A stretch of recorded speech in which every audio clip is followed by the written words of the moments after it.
நேசிக்கிற, உண்மையாக எங்களை நேசிக்கிற எங்கள் நல்ல தகப்பனே, உங்களுக்கு நன்றிப்பா. இந்த புதிய ஆண்டை காண செய்த கிருபைக்காக துதிக்கிறோம். கர்த்தாவே ஸ்தோத்திரம். எங்களோடு நீங்கள் பேசுங்கப்பா. உடைய பிள்ளைகள் ஒவ்வொருவரையும் நீர் பரிசுத்தப்படுத்தி ஆசீர்வதித்து வாக்குத்தத்தங்கள் நிறைவேற கிருபை செய்ய வேண்டுமென்று இயேசுவின் நாமத்தில் வேண்டிக் கொள்கிறேன். உம்முடைய வார்த்தைகளை விவரிக்கும்படியாக தந்த இந்த நல்ல வாய்ப்புக்காக நன்றி. கேட்கின்ற யாவரும் பாக்கியவான்கள், அதன்படி கை கொள்கிறவர்களும் பாக்கியவான்கள். இந்த வார்த்தையை கேட்கின்ற ஒவ்வொருவரும் பாக்கியவான்களாக இருப்பதற்கு நன்றி. அதன்படி கை கொண்டு அதிக பாக்கியவான்களாக மாறப்போகிற கிருபைக்காக உமக்கு ஸ்தோத்திரம். எங்களோடு பேசுங்கப்பா. என்னை தாழ்த்தி ஒப்பு கொடுக்கிறேன். கர்த்தர் சொல்லுங்க, நாங்கள் கேட்குறோம். இயேசுவின் நாமத்தில் வேண்டிக் கொள்கின்றேன், ஜீவனுள்ள நல்ல பிதாவே, ஆமென். இயேசு கிறிஸ்துவின் இனிய நாமத்தில் உங்களை எல்லாருக்கும் என்னுடைய அன்பான வாழ்த்துக்கள். புதிய ஆண்டில் நம்ம வந்திருக்கோம். தேவன் நம்மை கண்டிப்பாக ஆசீர்வதிப்பார். கர்த்தர் நல்லவர், அவருடைய கிருபை என்றும் உள்ளது. சோர்ந்து போக வேண்டாம், கவலைப்பட வேண்டாம், மனம் தளர்ந்தும் போக வேண்டாம், பின்வாங்கவும் வேண்டாம். ஏனென்றால் அவர் சொல்கிறார், நான் இரக்கமுள்ளவராக இருக்கிறேன் என்று வேதம் சொல்கிறது. அதனால் அவர் இரக்கத்துக்காக தான் நம்ம கெஞ்சி கேட்கணும். அவருடைய சமூகத்தில் அவருடைய மன்றாட்டுக்கு அவர் செவி சாய்ப்பார் அப்படின்னு நீங்கள் நல்லா விசுவாசிங்க, நல்லா நம்புங்க. கண்டிப்பாக அதிசயம் நடக்கும். இன்றைக்கி நான் உங்களுக்கு எடுத்திருக்கிற வார்த்தை, நீங்கள் அவளோடு இன்றைக்கி என்ன வசனம், தலைப்பு என்ன அப்படின்னு நீங்கள் இருப்பீங்க. அதனால் உங்களுக்கு தலைப்பு என்ன சொல்கிறேன் அப்படின்னா, ஒரு வேளை ஒருவன் அப்படின்னு சொல்லி நான் தலைப்பு கொடுத்துருக்கேன். ஒருவேளை ஒருவன் அப்படின்னா என்னதாக இருக்கும் நீங்கள் யோசிப்பீங்க. கர்த்தர் பேசுவார். ரோமர் எழுதின புத்தகம் 5வது அதிகாரம் 7வது வசனம், நீதிமானுக்காக ஒருவன் மரிக்கிறது அரிது, நல்லவனுக்காக ஒருவேளை ஒருவன் மரிக்க துணிவான். அருமையானவர்களே, நீதிமானுக்காக ஒருவன் சாகிறதுக்கு ரெடியாக இருப்பான். இவன் நீதிமான், எப்படியாவது இவனை காப்பாற்றணும் அப்படின்னு சொல்லி ஒரு நல்லவனுக்காக, ஒரு நீதிமானுக்காக ஒருத்தர் சாகிறதுக்கு ரெடியாக இருப்பான். ஆனால் ஏசப்பா எப்படின்னா, அக்கிரமக்காரராகிய நமக்காக, துன்மார்க்கராகிய நமக்காக இயேசு பிறந்து மரித்து உயிர்த்தார். இதான் உங்களுக்கு செய்தியாக நான் கொடுக்கின்றேன். நல்லவனுக்காக ஒருவேளை ஒருவன் மரிப்பான், ஆனால் கெட்டவனுக்காக, பொல்லாதவனுக்காக ஒருவன் எப்படி சாவான்? அவன் கெட்டவன், அவன் நல்லவன் கிடையாது, அவனை தூக்கி தூர போடுங்க, அவன் நமக்கு வேண்டாம், சபைக்கு வேண்டாம், வீட்டுக்கு வேண்டாம், குடும்பத்துக்கு வேண்டாம் அப்படின்னு தானே சொல்லுவாங்க. அப்படிப்பட்டவங்களுக்காக ஒருவர் யாரும் சாக மாட்டாங்க. ஆனால் ஏசப்பா பிறந்தது எதுக்கு அப்படின்னா, பொல்லாதவர்களுக்காக, அக்கிரமக்காரருக்காக சாகும்படி அவர் வந்தார். இப்போ ரோமர் 5வது அதிகாரம் 7வது வசனம் தான் இந்த வார்த்தை இப்படி சொல்லுகின்றது. ரோமர் 5வது அதிகாரம் 13வது வசனத்தை உங்களுக்கு வாசிக்கிறேன். ரோமர் 5:13, நியாயப்பிரமாணம் கொடுக்கப்படுவதற்கு முன்னும் பாவம் உலகத்தில் இருந்தது, நியாயப்பிரமாணம் இல்லாதிருந்தால் பாவம் எண்ணப்பட மாட்டாது. நீங்கள் ரொம்ப நல்லா கவனித்தா தான் இது உங்களுக்கு புரியும். இது சாதாரணமான ஒரு செய்தி கிடையாது. அருமையானவர்களே, கர்த்தருடைய வார்த்தை நியாயப்பிரமாணம், அதாவது 10 கமாண்ட்மெண்ட்ஸ், அந்த 10 கட்டளை கொடுப்பதற்கு முன்னால் பாவம் உலகத்தில் இருந்துச்சு. எப்பொழுது 10 கட்டளை கொடுக்கப்பட்டது? மோசே காலத்தில். மோசே காலத்தில் தான் 10 கட்டளை கொடுக்கப்பட்டது. ஆனால் அதுக்கு முன்னால் பாவம் உலகத்தில் இருந்துச்சு. எப்படி இருந்துச்சு? மோசே காலத்துக்கு முன்பாக ஆதியாகமம் 50 அதிகாரம் இருக்குது. அப்போ இந்த 50 அதிகாரத்துலேயும் நீங்கள் பார்த்தீங்கன்னா பாவம் இருக்குது. லோத்து, சோதம் குமரா பாவத்தில் இருக்காங்க. ஆபிரகாம் ஒரு பொய் சொன்னாங்க, ஈசாக்கு சொன்னாங்க. லோத்து அவங்களுடைய பிள்ளைங்களுமாக அவங்க தவறான ஒரு உறவு ஏற்படுத்தினாங்க. அதனால் தவறான ஜாதியான பிள்ளைங்க பிறந்தாங்க. அப்போ நிறைய தவறுகள் இருக்க தான் செய்துச்சு. நியாயப்பிரமாணம் வரல. ஆதாமில் இருந்து உண்டான அந்த மரணம் மோசேயின் காலத்து வரைக்கும் வந்துகிட்டே தான் இருந்துச்சு, நியாயப்பிரமாணம் இல்லாவிட்டால். 10 கமாண்ட்மெண்ட்ஸே கொடுக்கல. நீ களவு செய்யக்கூடாது, நீ வேசித்தனம் பண்ணக்கூடாது, அந்த மாதிரிலாம் கொடுக்கவே இல்லை. அதெல்லாம் அவங்களுக்கு தெரியவே செய்யாது. ஆனால் பாவம் இருந்துச்சு. அதனால் என்ன இருந்துச்சு அப்படின்னா மரணமும் இருந்து. இப்போ நான் உங்களுக்கு என்ன சொல்கிறேன் அப்படின்னா 14வது வசனத்தில், அப்படி இருந்தும் மரணமானது ஆதாம் முதல் மோசே வரைக்கும் ஆதாமின் மீறுதலுக்கு ஒப்பாய் பாவம் செய்யாதவர்களையும் ஆண்டு கொண்டது. அந்த ஆதாம் பின்பு வந்தவருக்கு முன் அடையாளமானவன். அப்போ மரணமானது ஆதாம் முதல் மோசே வரைக்கும் நியாயப்பிரமாணம் தெரியாமலே மீறுதலுக்கு ஒப்பாய் பாவம் செய்யாதவர்களையும் ஆண்டு கொண்டது. பாவம் கொடிதானது என்று பார்க்கின்றோம். நியாயப்பிரமாணம் தெரியாவிட்டாலும் பாவம்தான். பாவம் மரணத்துக்கு ஏதுவாக அது ஆண்டு கொள்கிறது. ஆபிரகாமை நம்ம பார்க்கல, அவர் இறந்துட்டார். ஈசாக்கு நம்ம பார்க்கல, அவங்க இறந்துட்டாங்க. யாக்கோப்பை நம்ம பார்க்கல, அவங்களாம் செயின்ட்டாக தான் இருந்தாங்க, புனிதர்களாக தான் இருந்தாங்க. அவங்களாம் என்ன செய்தாங்க? இறந்துட்டாங்க.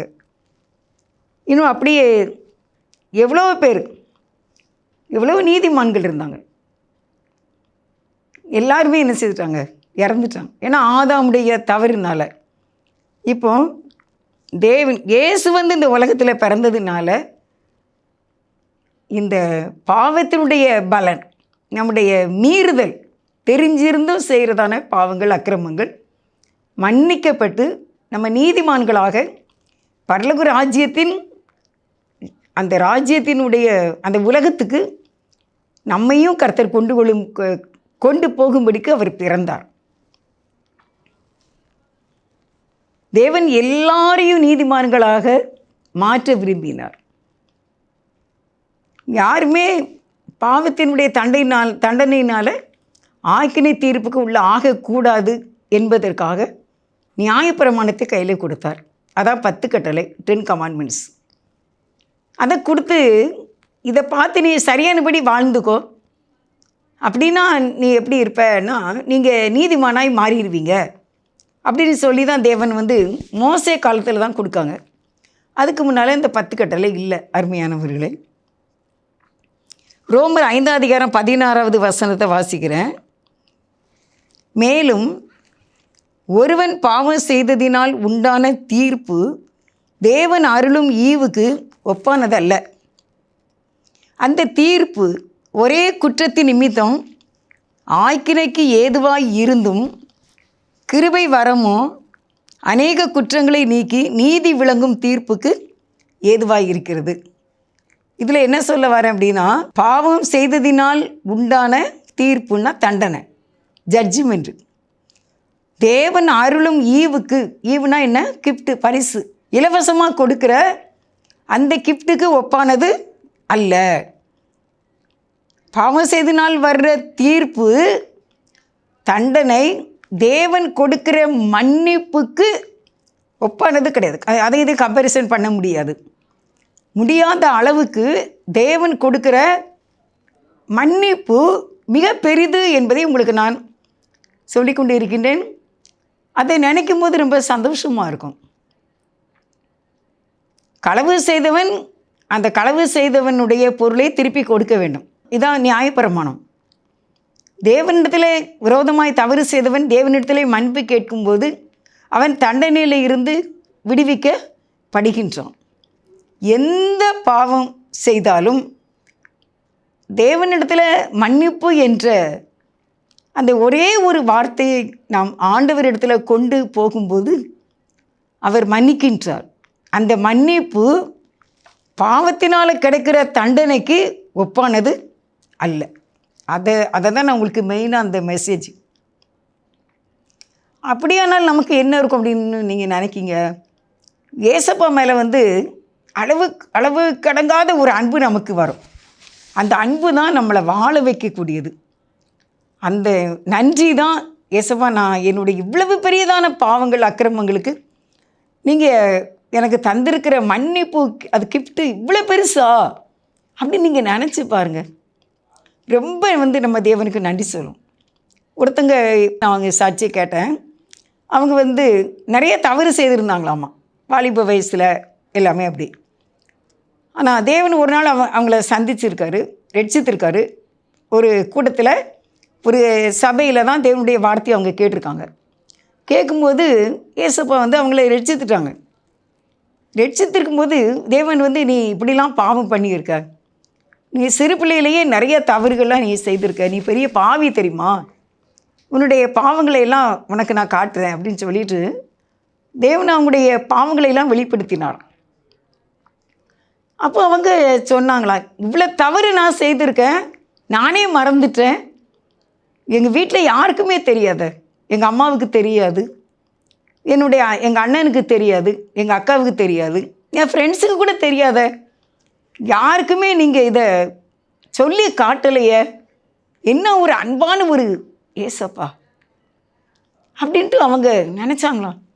இப்போ நான் இவ்வளோ பெரிய ஒரு பொல்லாத பிள்ளையாய் இருந்தாலும் இங்கே யார்ட்டையுமே நீ சொல்லவே இல்லையே, நான் உங்களுக்கு ரொம்ப நன்றி சொல்கிறேன் அப்படின்ட்டு ஏசப்பா மேலே அவங்களுக்கு ரொம்ப பாசமாக இருந்துச்சாம்மா. அது பிறகு இன்றைக்கு கூட அருமையானவர்களே, நீங்கள் ரகசியமாக அநேக தவறுகளை நீங்கள் செய்யலாம். நீங்கள் அண்ணனாக இருக்கலாம், எனக்கு நீங்கள் தம்பியாக இருக்கலாம், எனக்கு அக்காவாக இருக்கலாம், எனக்கு தங்கச்சியாக இருக்கலாம். நீங்கள் இந்த வார்த்தையை கேட்கின்ற உங்களுடைய தவறுகளை அநேகருடைய உங்களுடைய தவறுகளை, தப்புகளை, பாவங்களை யார்கிட்டையுமே சொல்லாமல் தேவன் ரகசியமாக வைத்திருக்கின்றார். எதுக்கு தெரியுமா? நீ ஒரு நாள் வந்துடுவே என்கிட்ட, நீ கண்டிப்பாக என்கிட்ட நீ என்ன கேட்ப? மன்னிப்பு கேட்ப, ப்ளீஸ் கேட்ப, எக்ஸ்கியூஸ் மீ கேட்ப. அன்னைக்கு நான் உன்னை மன்னிப்பதற்கு ஆயத்தமாக இருக்கேன். மத்தேயு 11வது அதிகாரம் கடைசி வசனத்தில் பார்த்தீங்கன்னா, என் நுகம் மெதுவாயும் என் சுமை லகுவாயும் இருக்கும். அது இந்த மெதுவுங்கிறது எப்படி சொல்லணும்னு கூட எனக்கு தெரியல. வீட்டில் பூரி செய்கிறோம், அது தொட்ட உடனே டப்புன்னு பேர் மெது. அப்படின்னு நிறைய காடுங்க. நம்ம ஆடைகளை எடுக்கின்றோம், அது மெதுவாக இருக்கின்றது. சில உணவுகளை நம்ம சாப்பிடுகின்றோம், அது மெதுவாக இருக்கின்றது, வெயிட்லெஸ். அதே போல தான் ஏசப்பா இன்றைக்கி நம்மகிட்ட சொல்கிறாங்க, என்கிட்ட வா, என் நுகம் ரொம்ப மெதுவாக இருக்கும், என் சுமை ரொம்ப லகுவாக இருக்கும். லகுனா என்ன? கஷ்டமே இல்லாத ஒன்றா இருக்கும். நீ வந்துரு, அதான் நான் கூப்பிட்றேன். அவர்கிட்ட வந்துட்டிங்கன்னா, ஏசப்பாட்ட நீங்கள் வந்துட்டிங்கன்னா கண்டிப்பாக ஆண்டவர் உங்களை அரவணைத்து உங்களை ஆசீர்வதிப்பார்.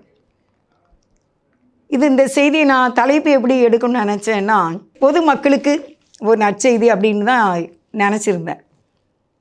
இது யாருனாலும் நீங்கள் பார்த்து இயேசு கிறிஸ்துவின்றதிலே நீங்கள் வரலாம். இன்றைக்கு உங்கள் வாழ்க்கையில் உள்ள அநேக பிரச்சனைக்கு காரணம் உங்களுடைய பாவங்கள் தான் மெயின் ரீசன் அப்படின்ட்டு வேதமும் சொல்லுது, நானும் சொல்கிறேன்.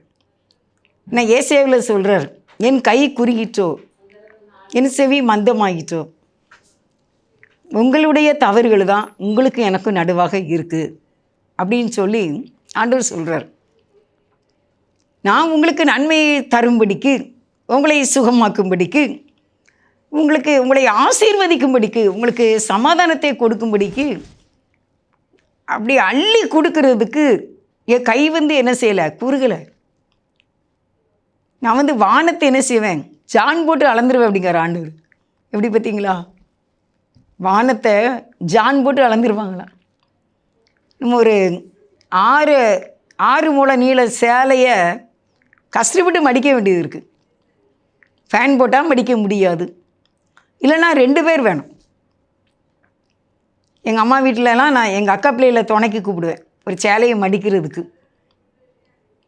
ஒரு 6 முழமான ஒரு சேரீயை கூட தனி ஒரு நபரால் மடிக்கிறது கஷ்டமாக இருக்குது. ஆனால் ஏசப்பா வானத்தை ஜான் போட்டு என்ன செய்வாங்களாம், அளந்துருவாங்களாம்.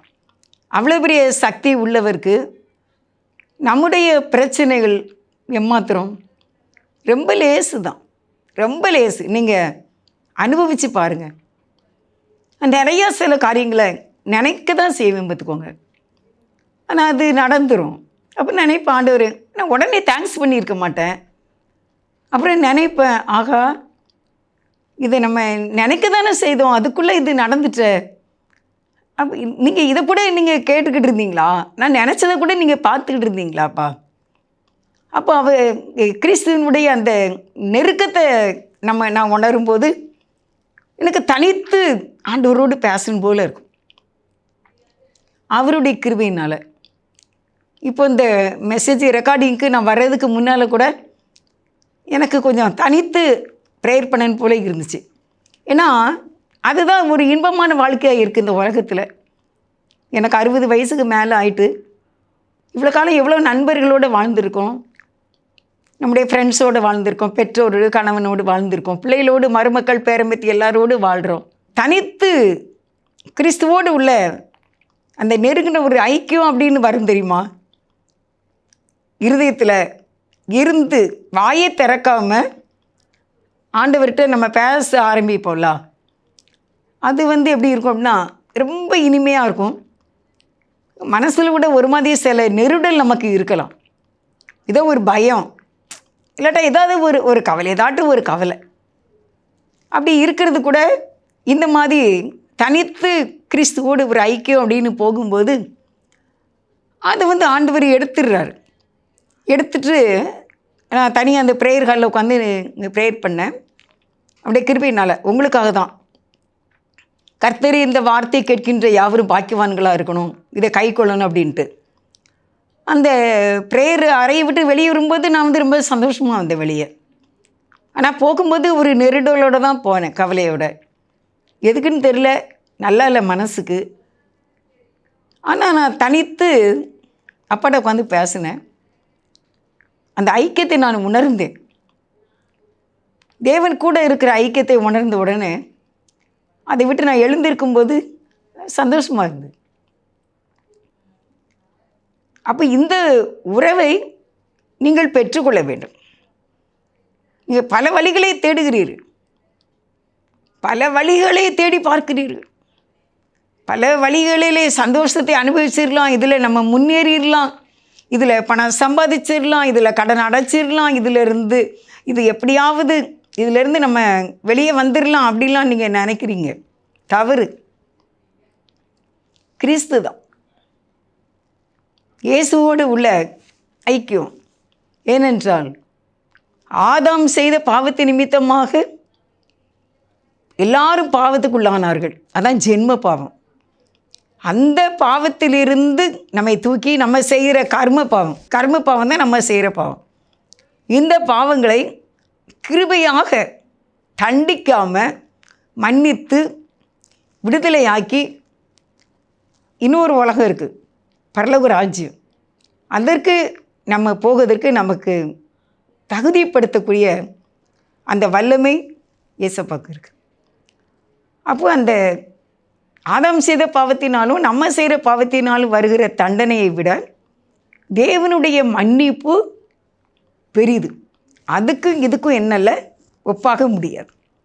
தண்டனையை விட மன்னிப்பு ரொம்ப பெருசு. மன்னிப்பு ரொம்ப ஆசீர்வாதத்தை கொடுக்கக்கூடியதாக இருக்குதுன்னு தான் அந்த ரோமர் 5:16 17 வாசிக்கிறேன். அல்லாமலும் ஒருவனுடைய மீறுதலினாலே அந்த ஒருவன் மூலமாய் மரணம் ஆண்டு கொண்டு இருக்க கிருபையின் பரிபூரணத்தையும் நீதியாகிய ஈவின் பரிபூரணத்தையும் பெறுகிறவர்கள் இயேசு கிறிஸ்து என்னும் ஒருவராலே ஜீவனை அடைந்து ஆளுவார்கள் என்பது அதிக நிச்சயமாமே. என்ன ஒரு சூப்பராக இருக்குது. இதெல்லாம் நீங்கள் மனப்பாடம் பண்ணி தியானிச்சிக்கின்னு வச்சுக்கோங்க, ஒரு மாதம் கூட காணாது. சில வார்த்தையை தியானிப்பேன் ஆண்டவருடைய கிருபையினால். ஒரு மாதமாக ஒரே வசனம் தான் ஓடிக்கிட்டே இருக்கும். அதை கர்த்தர் எப்படி அதை நமக்கு விளக்கி காட்டுவார். எங்கள் ஊர்லலாம் கடற்கரையில் மீன் எடுப்பாங்க. வள்ளத்திலிருந்து மீனை இந்த கான்ட்ராக்ட் பேசுவாங்க. அந்த இடத்துல அப்படியே கொண்டு தட்டுவாங்க. பார்த்துக்கோங்க, வாளி வாளியாக கொண்டு தட்டுவாங்க. தட்டும்போது அதை பிரித்து எடுப்பாங்க, செலக்ட் பண்ணுவாங்க. சின்ன மீன், பெரிய மீன், விலை கூடின மீன், விலை குறைஞ்சது, சின்ன இதெல்லாம் கிடக்கும், சின்ன பொடியான மீன்கள்லாம் கிடக்கும். அதெல்லாம் பிரித்து அப்படி செலக்ட் பண்ணி எடுப்பாங்க, எது நல்லாயிருக்கு எது எப்படி. அதே போல் இந்த தேவனுடைய வார்த்தையை அவர் நமக்கு ஆண்டு அப்படியே பிரித்து எடுத்து காட்டுவார். எது பெரிய குவாலிஃபிகேஷன், இது எவ்வளோ உயர்வான வார்த்தை, இதை நீ இப்படி பாரு, இந்த கோணத்தில் பாரு, இந்த கோணத்தில் பாரு, இது ஒன்று இப்படி ஹேண்டில் பண்ணும், இது ஒன்று நீதியான பாதையில் நடத்தும் அப்படின்ட்டு ஏசப்பா ஒவ்வொரு நாளும் நம்ம அந்த மைண்ட் செட்டப்லேயே இருக்கணும். அதுதான் நமக்கு பரலோக ராஜ்யத்தின் புண்ணிய கணக்கில் சேரும். நம்முடைய நீடித்த வாழ்வுக்கு அது ஆதாரமாக இருக்கும். உங்கள் பிள்ளைகளுக்கும் உங்களுடைய தலைமுறைக்கும் 1000 தலைமுறை சொல்லியிருக்காங்க ஆண்டவர். தண்டனை தான் 3ஆம் 4ஆம் தலைமுறை. அதுக்குள்ளே அன்பு கூர்ந்தாச்சுன்னா முதல் தலைமுறையிலேயே ரிசீவ் பண்ணி விட்டுருவார். ஃபெயில் ஆர்டர்லாம் கிடையாது, நிரந்தரமான விடுதலையை கொடுத்துருவாங்க ஏசப்பா. அப்போது அந்த நீடித்த வாழ்வை பெறுவதற்கு வேதத்தில் உள்ள இந்த வார்த்தைகளை நீங்கள் தியானிக்க வேண்டும். எனக்கு இன்றைக்கி என்ன தெரிஞ்சுது அப்படின்னா, எல்லாரும் அவசரமாக தான் இருக்காங்க, எல்லாரும் பிஸியாக தான் இருக்காங்க. ஆனால் ஏசப்பா சமூகத்தில் அப்படியே பாதத்தில் உட்கார்ந்து கொஞ்ச நேரம் ஒரு மணி நேரம் பேசுவதற்கு யாருக்குமே சரீரமும் ஒத்து போகலை, சிச்சுவேஷனும் ஒத்து போகலை, நமக்கும் என்ன செய்யலை, மனசு இல்லை. நம்ம பிள்ளைகளை படிக்க வைக்கிறோம், எவ்வளவோ நேரம் டியூஷனுக்கு அனுப்புகிறோம், நம்மளும் நிறைய படிக்க வைக்கிறோம். அதெல்லாம் படித்தா தானே அவன் தேறினவனாக இருப்பான். இப்போ ஆண்டவருடைய வார்த்தையை நம்ம தியானிக்கணும். வசனத்துக்கு வரேன். ஒருவனுடைய மீறுதலினாலே, அதாவது ஆதாம் என்ன செய்ய மீறிட்டார். இந்த மரத்தின் பழத்தை நீ சாப்பிடக்கூடாதுப்பா, மற்ற எல்லா மரத்தில் உள்ள பழத்தையும் சாப்பிடலாம், இந்த ஒன்றையும் தான் சாப்பிடக்கூடாதுன்னு சொன்னாங்க பார்த்துக்கோங்க. ஆனால் அந்த ஒன்றை அவர் சாப்பிட்டுட்டார். அதான் மீறுதல். அந்த ஒருவன் மூலமாய், இது ரோமர் 5:17, அந்த ஒருவன் மூலமாக என்ன வந்துச்சாமா, மரணம் ஆண்டு கொண்டுட்டுது. மரணம் என்ன செய்துட்டு, சிறை பிடிச்சிட்டு, மரணம் கண்டிப்பாங்கிற மாதிரி கண்டிஷன் ஆகிட்டு. ஆனால் கிருபையின் வரமும் கிருபையின் பரிபூர்ணத்தையும் நீதியாகிய ஈவின் பரிபூர்ணத்தையும் பெறுகிறவர்கள். அப்போ கிருபையின் பரிபூர்ணம். கிருபைன்னா என்ன? எவ்வளோ நீ பாவம் செய்திருக்க, இப்போ நீ என்கிட்ட வந்துட்டல, எல்லாத்தையும் மன்னிச்சிடு. இந்த பழைய கணக்கெல்லாம் என்ன செய்திருக்க ஆண்டவர் அழிச்சிருவார், புது கணக்கு போடுவாங்க ஆண்டவர். இப்போ கிறிஸ்துவை நாம் ஆராதிக்க ஆரம்பிச்சிட்டோம், இயேசுவோடு பேச ஆரம்பிச்சிட்டோம், பாவத்துக்கு மன்னிப்பு கேட்டுட்டோம், அவருடைய விலை சிந்தின அந்த இரத்தத்தினால மீட்டு கொள்ளப்பட்டுட்டோம். இப்போ அவருக்கு நம்ம காணிக்கையாக ஒப்பு கொடுக்கப்பட்டுட்டோம். இயேசுக்கு நம்மளை என்ன செய்தாச்சு, இப்போ ஒப்பு கொடுத்தாச்சு. இப்போ அவருடைய அந்த கிருபையின் பரிபூரணம் ஈவின் அந்த கிஃப்ட்டு பரிசு, அதோட கூட பரிபூரணம் சரீரத்தில் ஒரு ஆரோக்கியம், குடும்பத்தில் ஒரு சமாதானம், நீங்கள் கேட்கின்ற காரியங்களுக்கு விண்ணப்பங்களுக்கு பதில் கொடுக்கிறார். அதான் பரிபூரணத்தையும் பெறுகிறவர்கள் இயேசு கிறிஸ்து என்னும் ஒருவராலே, ஆதாமால வந்த சாபம் நீங்க இயேசு கிறிஸ்து என்னும் ஒருவராலே ஜீவனை அடைந்து, ஜீவனா உங்களுக்கு தெரியல, உயிர் ஜீவனை அடைந்து ஆளுவார்கள் என்பது அதிக நிச்சயமாமே. அப்போ இயேசு கிறிஸ்துவின் இடத்துல நம்முடைய பாவங்களின் தண்டனையிலிருந்து நம்மை மீட்டு நமக்கு பரிசாக கொடுக்கிற ரட்சிப்பு, பரிசுத்த ஆவியானவர், பரலோக ராஜ்யம், இந்த உலகத்திலையும் எல்லா சுக வாழ்வு எல்லாவற்றையும் தந்து நம்மையும் ஆளக்கூடியவர்களாக, அதிகாரம் உள்ளவர்களாக மாற்றுவதற்கு இயேசு போதுமானவராக இருக்கின்றார். ஆளுவார்கள் என்பது அதிக நிச்சயமாமே, ரொம்ப பிராமிஸாமே. இப்போ இயேசு கிறிஸ்து என்னும் ஒருவராலே நிறைய பலன் நமக்கு இருக்குது. அப்போ ஏன் நம்ம ஆண்டவரோடு சேர்ந்து கொள்ளக்கூடாது?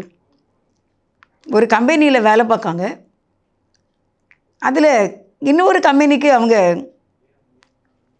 அப்பாயின்மெண்ட் கேட்காங்க. எதுக்கு அப்படி? சம்பளம் கூடணும்.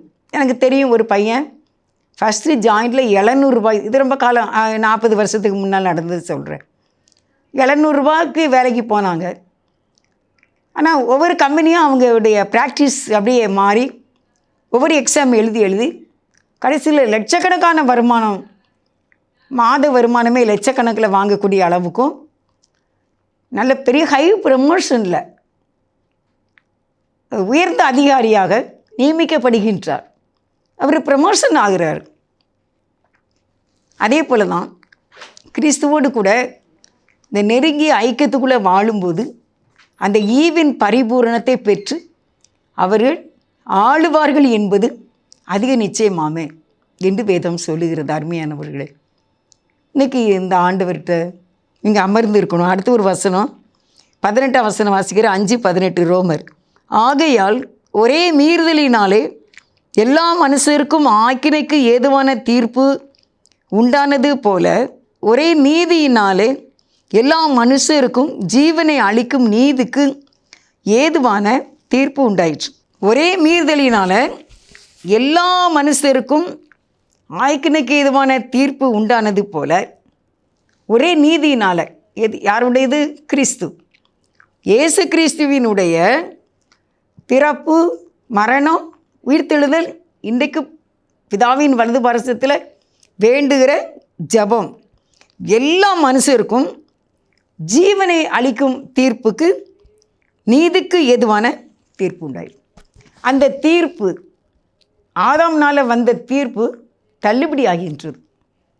தள்ளுபடியாகி இயேசு கிறிஸ்து என்னும் ஒருவருடைய கீழ்ப்படுத்தினாலே நாம் எல்லாவற்றையும் ஆளக்கூடிய கிருபை அடைகின்றோம். எனக்கு 30 நிமிடம் ஆயிற்று. உங்களுக்காக ஜெபிக்கிறேன். உங்களுடைய பாவத்துக்கும் பாவத்தினுடைய தண்டனைக்கும் நாம் உள்ளானவர்கள் அல்ல. கிறிஸ்துவினாலே, அவருடைய இரத்தத்தினாலே, இயேசுவினுடைய இரத்தத்தினாலே நீங்கள் மீட்கப்பட்டு நீங்கள் பரிபூர்ண ஜீவனை அடைந்து நீங்கள் ஆளுவார்கள். நீங்கள் ஆளக்கூடிய அதிகாரத்தை அவர் கொடுப்பது அதிக நிச்சயமாமே என்று வேதம் சொல்லுகிறது. அதனால் அருமையானவர்களே, இயேசு கிறிஸ்துவை நோக்கி பாருங்கள்.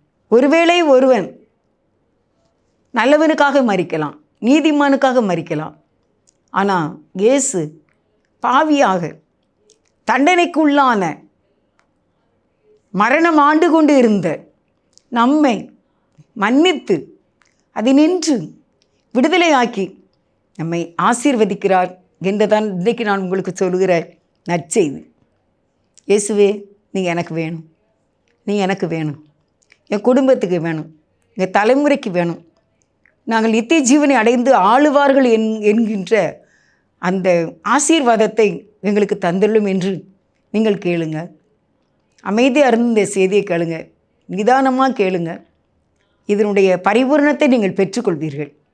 பாவத்திற்கு ஒரு தண்டனையின் தீர்ப்பு அல்ல, மன்னித்து ஜீவனை தந்து சுகவாழ்வை தந்து பரலோகத்தையும் தந்து அவரோடு இன்பமான வாழ்க்கைக்கு வாழ இயேசு உங்களை அழைக்கின்றார்.